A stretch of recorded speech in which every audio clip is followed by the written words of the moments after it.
Morning class. कल हमने कर लिया था रदरफोर्ड के एटम का, कि हमारे पास क्यों वो पॉस्टुलेट जो थी वो क्या हुई थी, फेल हुआ था रदरफोर्ड, क्योंकि वो ये नहीं एक्सप्लेन कर पाया था कि जो इलेक्ट्रॉन्स इसके बाहर हैं वो स्पायरल होकर इसके ऊपर क्यों नहीं गिर जाते हैं, जबकि वो क्या कर रहे हैं, लगातार ईएम रेडिएशंस, ईएम वेव्स जो हैं वो रेडिएट कर रहे हैं।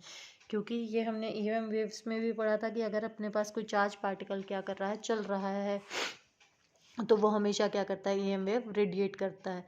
तो ये इस बात के खिलाफ था, क्योंकि वो एक पर्टिकुलर ऑर्बिट में घूम रहे हैं, तो वो ये एक्सप्लेन नहीं कर पाया था कि वो पर्टिकुलर ऑर्बिट्स में क्यों घूम रहे हैं। तो इसके बाद किसका मॉडल आया था, रदरफोर्ड का मॉडल आया था। और इसकी भी एक लिमिटेशन थी कि ये सिर्फ और सिर्फ क्या था, लाइट बॉडीज़ पर, यानी जैसे हाइड्रोजन एटम पर, हाइड्रोजन एक्चुअली हाइड्रोजन के लिए ही ये क्या था, एप्लीकेबल था। तो इसने पहला जो इसने पॉस्टुलेट दिया था, ये सारी इन्हीं की स्टडी थी पीछे की। तो पहला पॉस्टुलेट जो इन्होंने दिया था, 3 बेसिक पॉस्टुलेट दिए थे इसने। केमिस्ट्री में शायद आप 7 से 8 पॉस्टुलेट पढ़ते हैं, लेकिन हम 3 में ही इसको वाइंड अप कर देंगे। कि इसने पहला क्या कहा कि हमारे पास every atom consist of the central core called nucleus, जो रदरफोर्ड ऑलरेडी बता चुके थे हमें, विच एंटायरली पॉजिटिव मास, वहाँ पर चार्ज वहाँ पर रहता है, और entire mass of the atom are suppose to be concentrated, क्योंकि इलेक्ट्रॉन का मास क्या है, बहुत कम है। A suitable number of electrons having as much negative charge as the positive charge of the nucleus। तो जितना पॉजिटिव है उतना ही हमारे पास क्या होगा, नेगेटिव होगा। Revolve around the nucleus in a circular orbit, और वो सर्कुलर ऑर्बिट में घूम रहे होंगे। और उसके लिए उन्हें क्या चाहिए, सेंट्रीपिटल फोर्स चाहिए, जिसकी वजह से वो क्या करेंगे, घूमेंगे। और वो सेंट्रीपिटल फोर्स जो है वो हमारे पास किसके अकाउंट पर आएगी, electrostatic force of attraction of electron in the nucleus, उसकी वजह से हमारे पास वो सेंट्रीपिटल फोर्स आएगी। तो सेंट्रीपिटल फोर्स हमें पता है कि F इक्वल्स टू किसके बराबर होता है, अपने पास mv² बाय आर के। और फोर्स किसके बराबर है हमारे पास, 1/4πε0। ठीक है, ZE जो भी एटम है अपने पास, E चार्ज इलेक्ट्रॉन अपने पास, और ये क्या हो गया, R²। के की वैल्यू आपको पता ही है। यहाँ से अगर दोनों को, ये भी फोर्स है ये भी फोर्स है, दोनों को मैं क्या कर दूँ, कंपेयर कर दूँ, तो mv² by r equals to k Z, जो भी होगा अपने पास। यहाँ हम बेसिकली किसकी बात कर रहे हैं, हाइड्रोजन की बात कर रहे हैं, तो z की वैल्यू क्या हो जाएगी, 1 हो जाएगी, E² डिवाइडेड बाय R²। तो यहाँ से ये पहला पॉस्टुलेट था इसका। सेकेंड पॉस्टुलेट इसने क्या कहा कि according to Bohr, electron can revolve only in a certain discrete non radiating orbit called stationary orbits.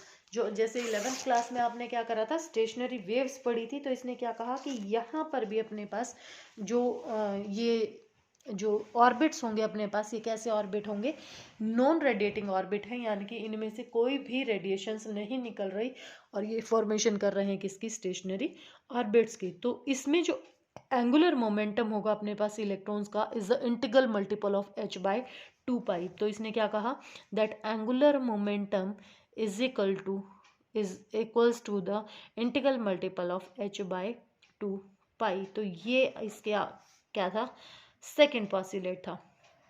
तो जो भी आप प्रिंसिपल क्वांटम नंबर जो पढ़ रहे हैं, जैसे जो n की वैल्यू है वो 1 2 3, तो वो प्रिंसिपल क्वांटम नंबर है अपने पास, जो केमिस्ट्री में पढ़ते हैं आप।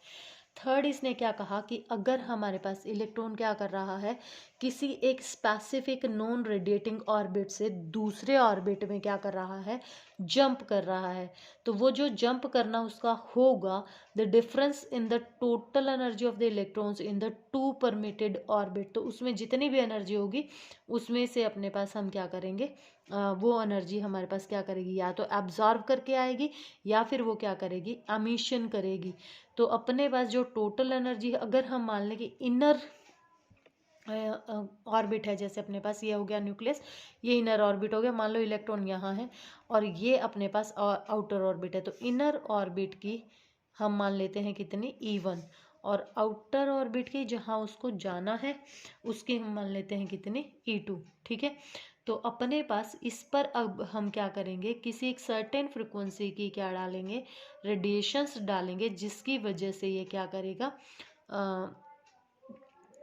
हमारे पास ये क्या करेगा, आउटर ऑर्बिट से क्या कर रहा है ये, टू इनर ऑर्बिट अगर ये आ रहा है, अगर ये यहाँ से यहाँ आ रहा है तो ये क्या करेगा, एमिट करेगा। ये यहाँ से यहाँ जा रहा होगा तो ये क्या करेगा, एनर्जी एब्जॉर्व करेगा। तो h nu is equal to किसके बराबर हो जाएगा, E2 माइनस ऑफ E1। अगर ये सेकंड ऑर्बिट से, आउटर ऑर्बिट से कहाँ आ रहा है, इनर ऑर्बिट में आ रहा है। तो ठीक है, तो अपने पास इस टाइम पर हमारे पास क्या करेंगे, एनर्जी जो होगी वो क्या करेगी, एमिट होगी, रेडिएशंस एमिट होगी। इन्हीं पॉस्टुलेट्स के आधार पर बहुत सारी चीज़ें निकाली गई और इसमें 5-6 चीज़ें निकाली गई जो आपको एग्ज़ाम में आती हैं। तो इसमें जो सबसे पहली चीज़ निकाली गई वो क्या निकाली गई, radii of the Bohr's stationery orbit. ठीक है, तो इसमें क्या कहा गया अपने पास, यहाँ से निकाल सकती हूँ मैं। सेकंड पॉस्टुलेट क्या था अपने पास, MBR equals to NH/2π, right.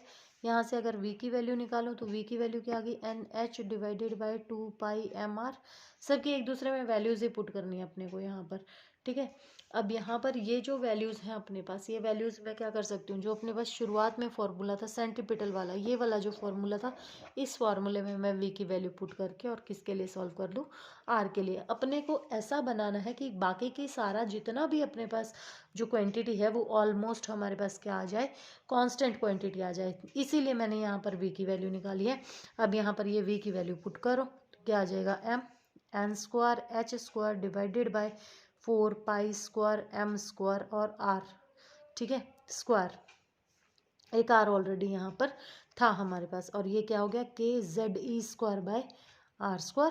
इस r² से ये r² कैंसिल, बाकी सारी चीज़ों को मैं इधर ले आऊँ तो r इक्वल्स टू, इसको इधर ले आओ, इसको इधर ले आओ, तो किसके बराबर आ गया यहाँ पर, इस एक m से एक m कैंसिल हो गया, n² h² डिवाइडेड बाय, ठीक है, 4π² m KZE²। तो अब यहाँ देखो अपने पास कि हमारे पास यहाँ पर n² z, ये तो मैं बाहर रख लूँ, और यहाँ क्या आ गया अपने पास, h² डिवाइडेड बाय 4π² m, और क्या आ गया KE²। ये सारा का सारा क्या हो गया, कांस्टेंट, और ये आ गई हमारे पास रेडियाई।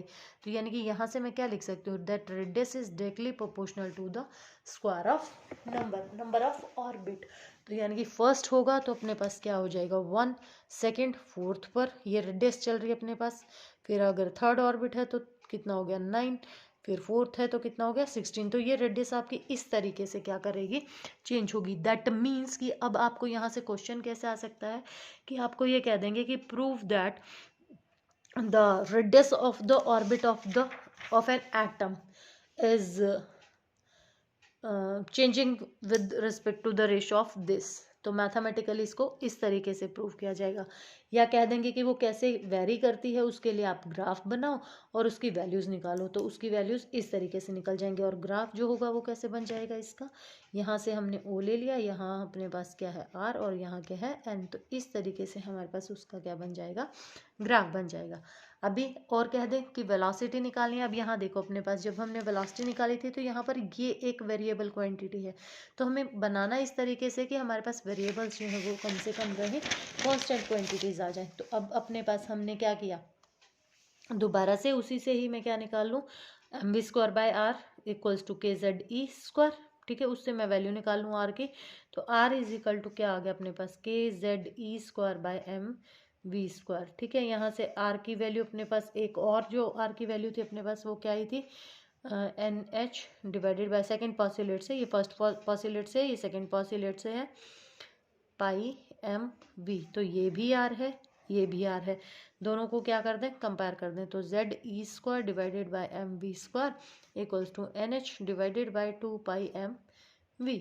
ठीक है, तो अब अपने पास यहाँ से क्या होगा, एक v से एक v कैंसिल हो जाएगा, इस v को मैं ले जाऊँ इधर इधर और बाकी का आ गया यहाँ, तो KZE² into 2πm divided by क्या आ गया अपने पास NH। तो velocity is inversely proportional to n।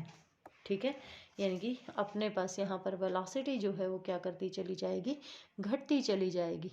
ठीक है, तो ऑर्बिटल वेलोसिटी जो होगी इलेक्ट्रॉन की in the outer orbit is smaller as compare to its value in the inner orbit. तो इसी नाम से ही आ सकता है, इसी से ही आ सकता है ये आपको कि show mathematically that the velocity of the electron in the outer orbit is smaller as compared to in the inner orbit। तो इस तरीके से आपको ये आ सकता है। थर्ड इसमें हम निकालने जा रहे हैं क्या, आप फ्रीक्वेंसी निकाल रहे हैं। फ्रीक्वेंसी का फॉर्मूला पता है अपने को, v equal to r omega. तो v भी है अपने पास, r भी है, सारी वैल्यू निकाल के और यहाँ से क्या रख सकते हो, वैल्यूज निकाल सकते हो। ओमेगा की जगह पे क्या रख दो, v equal to r into 2 pi nu. यहाँ से न्यू के लिए सॉल्व कर लो। v और r की वैल्यू हमने पीछे रखी हुई है। तो न्यू की वैल्यू जो होंगी kZe² डिवाइडेड बाई NHR। तो यहाँ से भी फ्रिक्वेंसी भी इन्वर्सली प्रोपोर्शनल होती है किसके, 1/n के। ठीक है, अब यहाँ से और क्या कर सकते हो अपने पास, क्योंकि यहाँ पर r भी है, r हमने निकाला था तो ये इन्वर्सली प्रोपोर्शनल था किसके, इसके। तो इसके ना होकर करके ये किसके हो जाएगा, frequency is inversely proportional to 1/³ of n।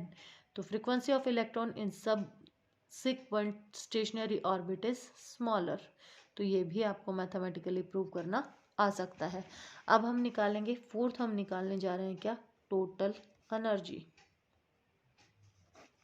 तो टोटल एनर्जी है तो अपने पास कौन कौन सी एनर्जी होगी, काइनेटिक एनर्जी होगी और पोटेंशियल एनर्जी होगी। तो इसके लिए सबसे पहले काइनेटिक एनर्जी निकाल लें।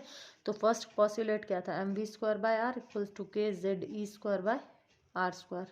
हमें क्या बनाना है, हाफ mv² काइनेटिक बनाने के लिए। तो हाफ से इधर मल्टीप्लाई कर दूँ, एक r से एक r कैंसिल हो गया। तो half mv² equals to half kZe²/r। तो ये वैल्यू आ गई अपने पास। तो ये क्या बन गई, काइनेटिक एनर्जी। ठीक है, इसी तरीके से क्या निकाल सकती हूँ, पोटेंशियल निकाल सकती हूँ। तो पोटेंशियल एनर्जी हमारे पास किसके बराबर आ गई, kZe। चार्ज कितना, माइनस ऑफ ई आर। तो क्या आ गई, माइनस kZe²/r। टोटल एनर्जी कितनी हो जाएगी हमारे पास, इसको जोड़ दें, काइनेटिक प्लस पोटेंशियल। तो काइनेटिक क्या थी, kZe²/r हाफ और माइनस kZe²/r। तो टोटल एनर्जी हमारे पास किसके बराबर बच गई, kZe²/r। अब 2r, तो अब r की वैल्यू है आपके पास, वो r की वैल्यू आप यहाँ पर क्या कर सकते हैं, पुट कर सकते हैं। तो r इक्वल्स टू किसके बराबर था, n² डिवाइडेड बाय 4π² mkZe²। ठीक है, ये वैल्यू यहाँ पर पुट कर दो। वैल्यू क्या आ गई अपने पास, e इजिकल टू, ये माइनस में वैल्यू बचेगी अपने पास, तो minus of 2π² mk² e⁴h² z²n²। अब इन सारों की वैल्यूज अगर मैं पुट करती हूँ तो हमारे पास e की जो वैल्यू है वो किसके बराबर आ जाएगी, -13.6 divided by n² electron volt. ये किसके लिए आई है, हाइड्रोजन के लिए, क्योंकि Z की वैल्यू हाइड्रोजन के लिए क्या होगी हमारे पास, 1 के बराबर होगी। ठीक है, अदरवाइज यहाँ पर Z² भी आपके पास रहेगा। तो ये हमारे पास कुछ वैल्यूज थी। इसी तरीके से हमारे पास स्पेक्ट्रल लाइंस के लिए ओरिजिन जो है स्पेक्ट्रल लाइंस का, वो अभी हमने कहा था कि हमारे पास जो एनर्जी होगी वो जब का क्या कर रहे हैं, ये एक ऑर्बिट से दूसरे ऑर्बिट में जाएंगे तो हमारे पास इसके बराबर एनर्जी होगी। तो एनर्जी हम निकाल चुके हैं ऑलरेडी। तो इसकी एनर्जी माइनस माइनस माइनस क्या हो जाएगा, प्लस हो जाएगा। तो अपने पास यहाँ से एनर्जी निकाल सकते हो और न्यू की जगह पर लैम्डा की फॉर्म में भी इसकी वैल्यूज आप निकाल सकते हो। ठीक है, तो रेनबर्ग कांस्टेंट यहाँ से आता है और रेनबर्ग कांस्टेंट यानी कि r से डिनोट करते हैं। इसकी वैल्यू थी अपने पास कितनी, 1.097 इंटू 10⁻⁷ पर मीटर। तो ये रेनबर्ग कांस्टेंट की वैल्यू थी। तो यहाँ से आपके पास फ्रिक्वेंसीज आ जाती हैं। इसमें 2 टॉपिक और रह गए हैं, ये हम अगले वीडियो में करेंगे।